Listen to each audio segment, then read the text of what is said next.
Assalamualaikum warahmatullahi wabarakatuh. Alhamdulillahirabbil alamin wa kafa. Salatu wassalamu ala sayyidina Muhammadinil Mustafa wa ala alihi wa sahbihi ahli sidqi wal wafa. Subhanaka la ilma lana illa ma 'allamtana innaka antal alimul hakim wa tub alaina innaka antat tawwabur rahim. Rabbi shrah li sadri wa yassir li amri wahlul 'uqdatam min lisani yafqahu qawli amma ba'du. Hadratal muhtaramin, para masyayikh, para kiai, para habaib, wabil khusus sedulur-sedulur kula Bani Hadi, Mbah Wardi, Mbah Rodi, Gus Sahal, lan adi kula Gus Jaroh ingkang mugi istiqomah anggene nyengkuyung jamaah. Para undangan ingkang sami rawuh wonten pemuda Pancasila saha Bapak Ibu rahimakumullah. Ngapunten kula ngrumiyini jam 3 mungkin teng ora aji badhe dipun rawuhi Menteri PUPR Pak Basuki. Dados setengah 3 atau sebelum itu saya harus segera cabut. Selain nanti malam juga persiapan mujahadah. Dados mungkin saking mriki tindak teng pondok ora aji. Insyaallah mengke kepanggih kalih Budayati Pesek. Bapak Ibu rahimakumullah.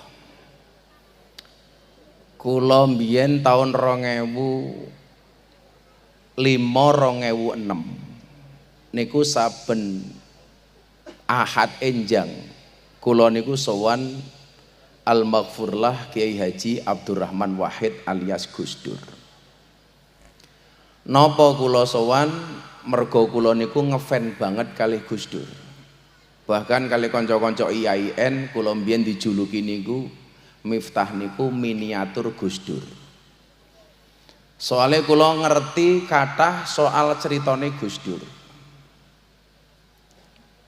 Maka kalau Bapak Ibu hari ini melihat cara dakwahnya Gus Miftah itu happy dan menyenangkan, mergo kula melu thariqahe Gus Dur.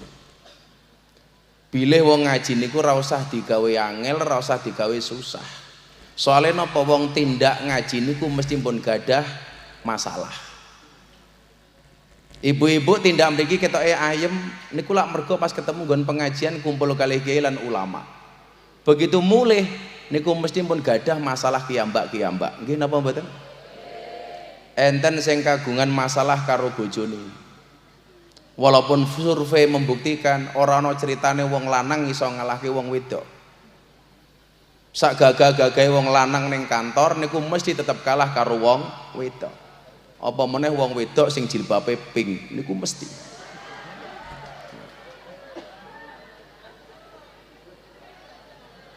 Pink niku lah artine ganjen. Lah wis cetha wis duwe bojo kok tetep nganggo pink. Berarti wong wedok sing senengane ganjen. Sing jilbabe abang insyaallah luweh nemen. Semuanya kita punya problem masing-masing. Mila gaya Gus Dur dalam menyampaikan dakwahnya itu pasti menyenangkan. Mergo niki haule Gus Dur kula ajeng ngrasani Gus Dur. Tapi satu hal yang kemudian perlu kita catat. Kalau hari ini kita membuat orang lain menjadi bahan tertawaan, beda dengan Gus Dur. Kelasnya Gus Dur itu menertawakan dirinya sendiri, tidak menertawakan orang lain. Kalau hari ini banyak orang membuli orang lain supaya ketawa, Gus Dur membuli dirinya sendiri. Kalau wenehi contoh, Gus Dur niku lak dipun tangleti. Gus, kenapa sih kalau membuka ceramah, Gus Dur selalu membuka dengan mengucapkan Assalamualaikum? Apakah karena Anda Muslim yang baik? Jawaban Gus Dur nopo? Enggak. Saya kalau membuka pidato kenapa mengucapkan salam? Bukan karena saya orang Islam, Tapi karena saya pengen tahu ada yang datang apa enggak. Soalnya nopo? Lah sing jawab banter berarti sing teko akeh, lah ora ana sing jawab berarti ra ana sing teko. Soalnya Gus Dur ra iso nyawang. Tapi kelemahan Gus Dur nggak bisa melihat di sisi fisiknya, nyuwun sewu, atine padang. Beda kali awake dhewe, matane padang tapi atine peteng. Mila niku bedane wong lanang karo tiang listrik. Tiang listrik kalau tiang jaler niku bedane siji. Lah tiang listrik niku madangi, tiang jaler meteng. Menawi Gus Dur niku mripate peteng atine padang, awake dhewe niki kata-katae matane padang atine peteng. Mila biasanya awake dhewe niki sukanya gelap-gelapan dan sukanya menggelapkan. Cara pasale Mas Adi niku 372 penggelapan. Mila napa Gus Miftah selalu membawa kacamata hitam? Supaya ora terlalu padang. Ben nyawang-nyawang rondo niku ora terlalu ketok. Tono rondo tua kula nggih pun mboten kolu. Umpama tak rabi malah kula iso modar dhisik. Mergo keracunan. Susu kadaluarsa niku.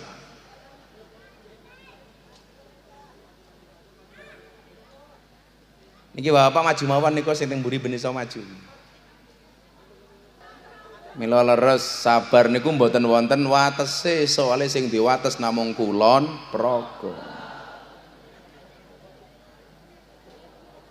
Kowe ngopo cengengesan?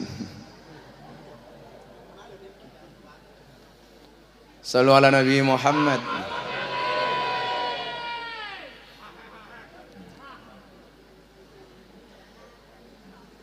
Mila nyuwun sewu, nggih sing teko meng teko. Kula ora suwe-suwe soalnya.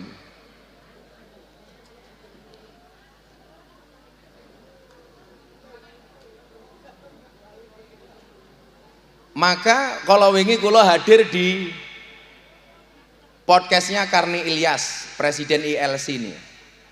Lah niku Presiden ILC. Lah Gus Jaroh Presiden LC.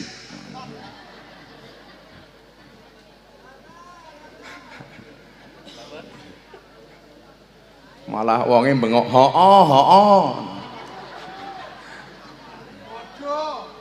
Podo matamu podo. Aku kiyaine, Cuk.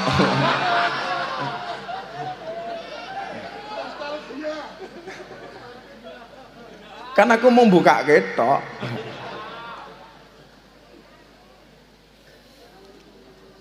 Kula seminggu yang lalu syuting teng acarane Karni Ilyas sing duwe TV One nih. Saya matur, masa paling menyenangkan di Indonesia itu adalah masa ketika Gus Dur menjadi presiden.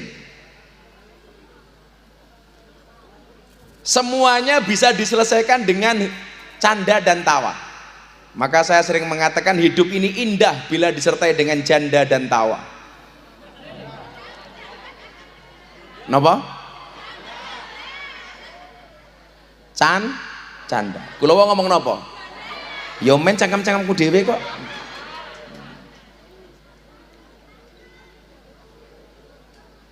Tidak ada satu persoalan pun, satu problem pun zaman Gus Dur yang tidak bisa diselesaikan dengan canda. Niku Gus Dur.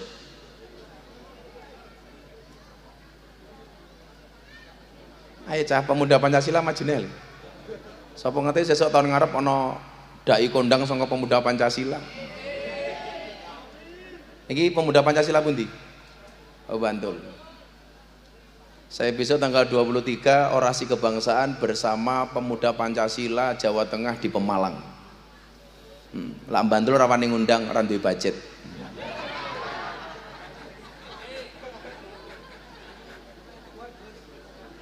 Lah ora mesti ra kuat ngundang wong kene kelas bose kono mung samas kok ya itu. Samas ya ono ora?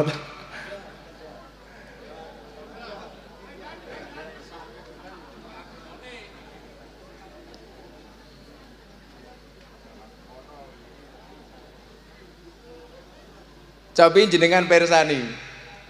Apa sih yang kemudian Gus Dur berikan banyak hal kepada kita?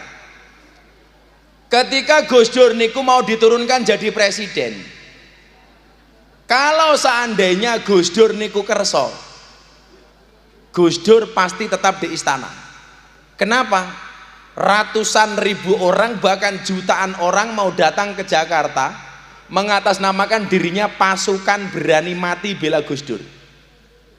Niku jutaan wong, nggih termasuk Gus Jarot barang. Lho, niku cetha niku. Gus Jarot niku mboten namung pasukan berani mati. Wani mati tapi rawani luwe niku Gus Jarot. Sudah siap berangkat ke Jakarta untuk membela tahta Gus Dur sebagai presiden. Tapi Gus Dur apa? Nggak usah mati-matian membela sesuatu yang tidak dibawa mati. Niku Gus Dur. Mila Gus Dur takoni, Gus, dulu jadi presiden modalnya apa? Dengkul. Itu saja dengkulnya Amin Rais. Mila lak kula delok niku nyuwun sewu. Pak Amin minta Gus Dur mundur niku jane mun kuwalat. Kuwalatnya di mana? Pak Amin ngawur. Masa Gus Dur niku maju mawon mboten saged kok kon mundur, kan goblok. Lho maju mawon dituntun kok kon mundur. Mila bar Gus Dur niku kathah tiyang kualat. Mila kalau takoni wartawan, Gus, kalau Pak Amin bisa jadi presiden apa enggak, Gus? Enggak bisa. Kok ngoten, Gus? Iya. Teorine napa? Hampir semua presiden Indonesia itu belakangnya O. Noto Nagara. Soekarno, Soeharto, sinten malih? Susilo Bambang Yudhoyono, Joko Widodo. Lah jenenge Pak Amin Rais tambahi O, kan jadi lucu. Amin Raiso. Ini Raiso jadi presiden. Raiso. Contoh hal-hal sepele ini. Pas Deddy Corbuzier masuk Islam, niku lak kula ajak salat pertama, salat maghrib teng daleme Wapres Kiai Haji Ma'ruf. Dugi daleme Kiai Ma'ruf jam setengah 5, nun sewu, jam 5. Tidak ada rencana sok Dedi niku melu salat. Di dalam mobil kula ditelepon pas pampres, Gus Miftah, Pak Kiai Ma'ruf berkenan menjadi imam salat maghrib Gus Miftah dan Dedi Corbuzier. Padahal Dedi Corbuzier niku dereng kula ajari salat. Akhirnya di dalam mobil kula jengkang-jengking ning ngarepe Dedi. Lah diinceng kamerane wartawan. Begitu metu takoni wartawan, Gus Miftah jengkang-jengking karo Dedi napa tasik normal? Matamu kuwi kula. Padahal kula niku jengkang-jengking dalam rangka ngajari Dedi salat. Sujute ngene, rukuke ngene. Nanti gimana, Bro? Sudahlah. Pokoknya semua gerakan imam kamu ikuti. Nanti kamu salat di samping saya. Imam berdiri, kamu berdiri, imam sujud, kamu sujud, imam rukuk, kamu rukuk. Akhirnya keluar dari mobil, kula ajak teng kamar mandi, wudu, latihan wudu pertama kali.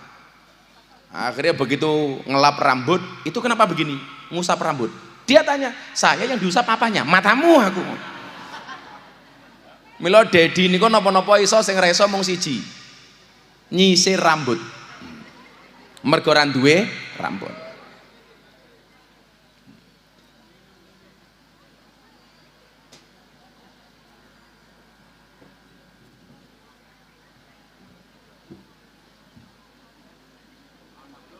Napa niku? Lutse. Aku curiga lah gini. Air perdamaian matamu, air perdamaian. Lutse kok air perdamaian. Kalau ki sampai sering ngaji ning klub malam niku jeneng-jeneng omben niku kula apal. Ana minuman yang membuat tidur, konturu. Konturu. Lateng entak paling kathah sifas. Ciu plastikan. Akhirnya napa? Begitu adzan maghrib, Pak Kiai Ma'ruf rawuh qomat. Dedi tepat sholat di belakangnya Kiai Ma'ruf. Sesaat saderenge takbir, kula kelingan critane Gus Dur. Ana wong Cina nembe mlebet Islam diislamke kalih Gus Dur. Akhirnya begitu rampung syahadat salat, Cinane takon, saya kan belum belajar Gus, gimana salatnya? Gampang, imam ngadeg kowe melu ngadeg, imam rukuk kowe melu rukuk, imam sujud kamu ikut sujud. Artinya apa Gus? Semua gerakan imam kamu ikuti. Mandelalah tenan, Cinane salat ning burine imam. Imame berdiri, Cina berdiri, rukuk sujud. Begitu sujud muncul masalah. Napa masalahnya? Imame sikile loro ra iso ditekuk. Akhirnya sikile imam mancal ning mburi pas kena ndase Cina. Cinane lak dadi mikir, oh wong salat kuwi pancal-pancalan. Akhirnya Cinane mancal ndase makmum burine. Paling makmum enak batin dancuk. Begitu rakaat kedua sujud meleh, makmum burine Cina niki mikir, jarene wong Cina ki ora sunat. Penasaran dirogoh sarunge. Lah Cinane mikir, oh wong salat kuwi rogo-rogoan. Akhirnya ngerogoh sarunge imame. Lah kula kelingan cerita niku, akhirnya Dedi kula geser titik. Mbok-mbok mungkin kepancal Kiai Ma'ruf. Tapi subhanallah Kiai Ma'ruf itu walaupun usianya seperti beliau, tapi ternyata Kiai Ma'ruf itu masih luna maya. Napa niku? Lanjut usia namun masih mempesona. Bedolah ibu-ibu mriki lah. STNK, setengah tua ning kewer-kewer. Itu cara Gus Dur. Cara Gus Dur menyampaikan agama secara menyenangkan. Nah, balik teng cerita kula wau sowan Gus Dur. Zaman kula dadi kepala cabang lembaga pendidikan teng Jakarta. Dadi lan jenengan bertanya apakah Gus Miftah pernah bekerja? Saya pernah jadi kepala cabang Primagama di Cakung, Jakarta Timur selama 2 tahun. Setiap minggu pagi kula sowan. Sampai satu ketika Gus Dur niku dawuh begini. Ini maka mas-mas ini saya sampaikan bagi kamu yang nganggur, yang belum punya pekerjaan, santai wae. Aku pernah merasakan itu. Awakmu senajan turung duwe pekerjaan wani rabi, sing penting iso ngaceng, ya ta. Sing diajak rabi ra ono. Ya. Kamu harus paham, Allah menciptakan manusia berpasang-pasangan, betul? Itu artinya kalau kamu tidak punya pasangan jelas kamu bukan manusia. Yang jelas jomblo itu strong, stresnya tak tertolong. Lu santai weli. Kalau kamu hari ini nggak punya pasangan, katakan saya jomblo bukan karena saya nggak laku, tapi karena aku terlalu indah untuk dimiliki. Padahal yo ora payu ya asli. Quote saya jomblo terakhir itu apa? Jangan sekali-kali kamu mati dalam keadaan jomblo. Kenapa? Karena Dajjal itu statusnya jomblo. Itu artinya kalau kamu mati dalam keadaan jomblo, saya curiga jangan-jangan kamu cucunya Dajjal. Cucunya Dajjal. Monggo tunjuk Kiai, nggih matur nuwun. Ora ono sing manggake kok. Ger matamu. Es teh sangit.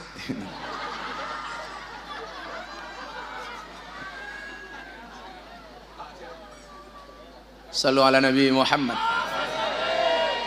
Hidup itu jangan ngopi terus, kadang-kadang harus ngeteh supaya kamu paham hidup itu tidak hanya pahit tapi yang nganggo sepet barang tak kandang.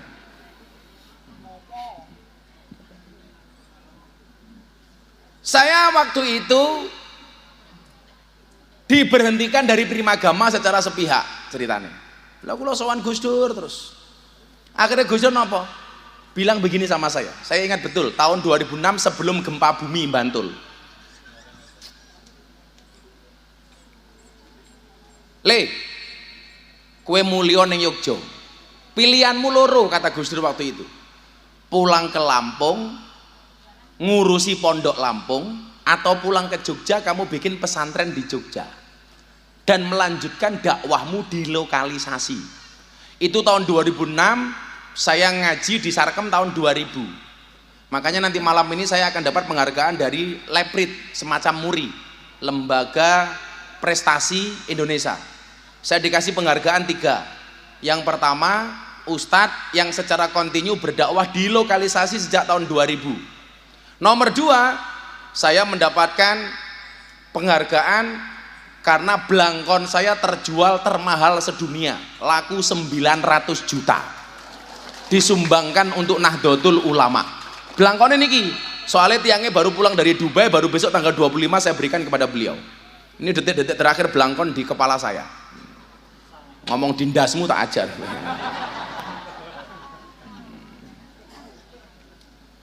Jadi laku 900 juta. Saya beli belangkon hanya 100.000, terjual 900 juta.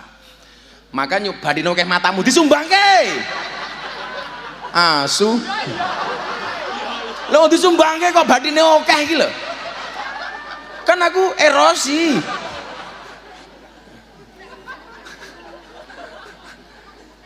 Kan ada dalil yang ngatakan kulla syai'in idza katsura rahusa illal adaba. Segala sesuatu itu kalau banyak jadi murah kecuali adab. Segala sesuatu itu kalau jumlahnya banyak pasti murah kecuali adab. Kalau adab semakin banyak semakin mahal. Tapi segala sesuatu kalau semakin banyak semakin murah. Makanya nyuwun sewu, kiai niku kathah. Tapi sing gondrong jarang. Apa meneh sing gelem ngaji teng lokalisasi jarang. Mila Gus Miftah jarang antik. Antik berarti longko. Lah longko berarti regane larang. Nganti larange Gus Jaro ora kuat bayar, malah aku sing nyumbang kan dancuk.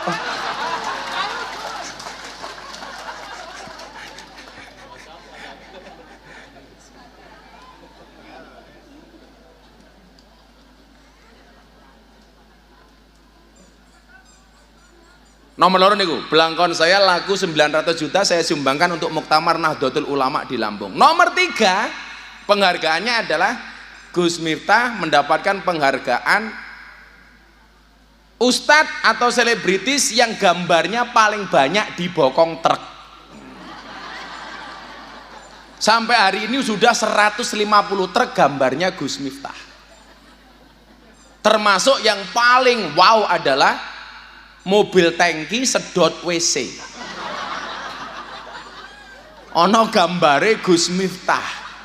Tulisannya nopo? Silitmu adalah rezekiku.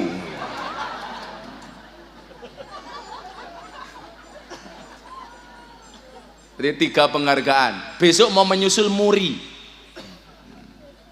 Mila lan jenengan pengen larang, dadi sing longko. Lah longko mesti barangnya larang. Regane larang. Nah, zaman Gus Dur niku ngendikan ngaten kali kula, Miftah kamu pulang ke Lampung melanjutkan pesantren di Lampung atau ke Jogja bikin pesantren di Jogja dan melanjutkan pengajianmu di lokalisasi. Saya itu mendapatkan gelar presiden para pendosa pertama kali teng lokalisasi Doli Surabaya. Presiden para pendosa. Wargane sapa? Ya sing akeh dosane. Kaya simbahe, kaya awakmu. Mosok ora didosa kan ora mungkin. Cuman bedakan antara maksiat dengan kriminal. Maksiat itu belum tentu kriminal, tapi kalau kriminal pasti ada unsur maksiat. Contoh, mabuk itu maksiat, tapi nggak ada unsur kriminal. Narkoba itu maksiat dan di dalamnya ada unsur kriminal. Kue lojon, kue maksiat, tapi nggak ada unsur kriminal. Ngono lewe malah kandani kok. Langsung malah oke mbahmu nggak oke. Gus Dur ngendikan apa kali kula? Kamu pulang, rezekimu kuwi manggone ning bokong. Langel ta iki. Rezekimu manggone ning bokong. Niki ibu-ibu nyuwun sewu nggih. Lan jenengan golek mantu, kok calon mantumu niku belum punya pekerjaan, tetapi dia punya visi misi yang baik, tolong diterima. Daripada kelihatannya naik motor, bajune apik, HP-ne apik, tapi hanya fasilitas dari orang tua.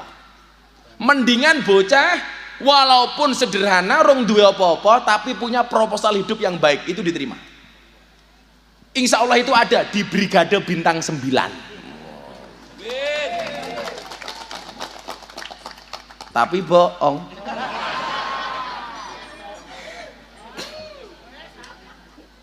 Rezekimu manggone ning bokong. Saya waktu itu mikir, iki maksudnya Gus Dur niku nopo? Rezeki kok manggone ning bokong?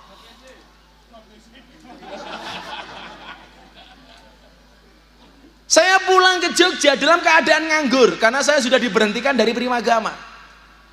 Saya pulang bertempat tinggal di rumah mertua indah. Yang istilah kula napa? Lan jenengan saya kelingan molimo, madep mantep mangan melu moro tua. Terus kula pikir, iki piye meneh? Mosok mau ngene tok? Belum sempat dapat jawaban. Bantul gempa bumi tahun 2006. Dar.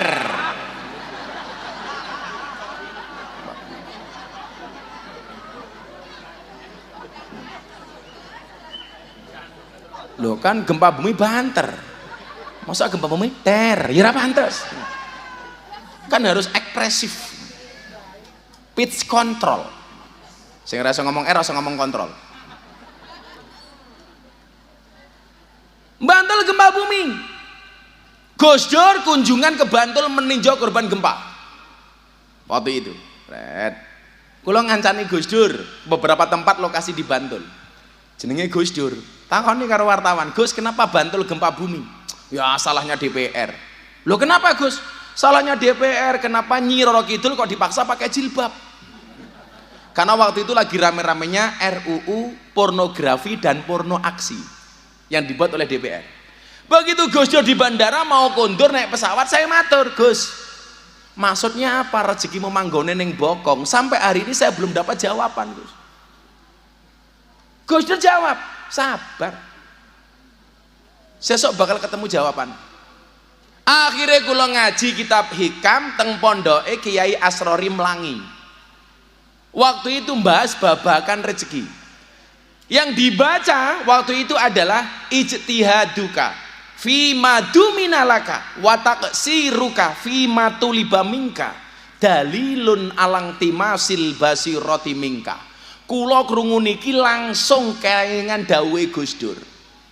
Ijtihaduka, kesungguhanmu, fima duminalaka, mencari sesuatu yang telah Allah jaminkan untukmu, wa taksiruka, dan kelalaianmu, fima tuliba minka, terhadap sesuatu yang belum ada jaminan untukmu, dalilun, itu merupakan tanda-tanda alang timasil basirati minka, telah mati mata batinmu. Dunia telah Allah jaminkan untukmu, masih kamu kejar, sementara akhirat yang belum Allah jaminkan tidak pernah kamu kejar, berarti telah mati mata batinmu.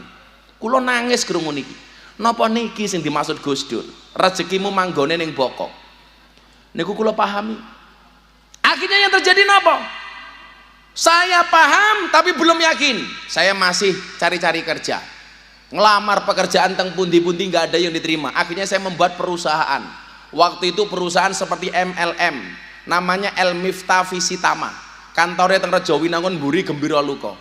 Modal 35 juta dari mertua saya, ternyata saya dihapusi. Saya ngapusi tiang pundi? Wong Bantul. Wallah wong Bantul. Tepatnya wong Madukismo. Saya dibohongi 35 juta. Begitu saya dibohongi 35 juta, saya mikir, ini maksudnya apa? Saya pergi ke Sragen, ketemu abah saya Kiai Haji Sarif Hidayatullah. Sampai sana beliau bilang, yang punya ijazah S1 semuanya dikumpulkan. Masuk pegawai negeri sipil tanpa tes. Semuanya mengumpulkan. Begitu saya mau cari ijazah, abah Sarif bilang, Mas Miftah nggak usah melu-melu. Waduh, saya kaget, sentimen amat. Yang lain diangkat jadi pegawai negeri, kok saya nggak boleh? Ini ada apa? Apa saya nggak pantas jadi pegawai negeri? Beliau juga bilang, rezekimu ning omah. Akhirnya tahun 2007 saya dipanggil sama satu TV namanya La TV. Sekarang berganti menjadi TV One. Alah sok Inggris, mau tulisannya One kok. Akhirnya apa yang terjadi? Saya waktu itu menjadi ustadz grebek sahur La TV. bersama teman-teman artis. Tapi nyuwun sewu, saya nggak nyaman, maka nggak saya lanjutkan. Sampai akhirnya kemudian ketemu jawaban, rezekimu manggone ning bokong. Kowe waton lungguh ngopeni umat, ngopeni jamaah, Allah sing bakal jamin rezekimu. Baru ketemu setelah 3 tahun jawaban Gus Dur kepada saya. Akhirnya nyuwun sewu, umpama kula dadi pegawai negeri, mungkin tidak bisa menjadi Gus Miftah yang sekarang. Hikmah ini, Gus Dur nih. Umpama saya waktu itu tetap kerja di lembaga pendidikan, mungkin belum seperti hari ini. Maka yang namanya takdir niku ba'dal ikhtiar, bukan qoblal ikhtiar. At-takdir ba'dal ikhtiar, bukan qoblal ikhtiar. Maka kemudian yang perlu kita lakukan apa? Dawe Gus Dur niku wau disampaikan oleh Ibnu Athaillah di fasal selanjutnya, ar-raja'u ma qoronahu amalun wa illa fahuwa umniyatun. Mal farku bainar roja wal umniyah. Apa bedanya antara harapan dan angan-angan?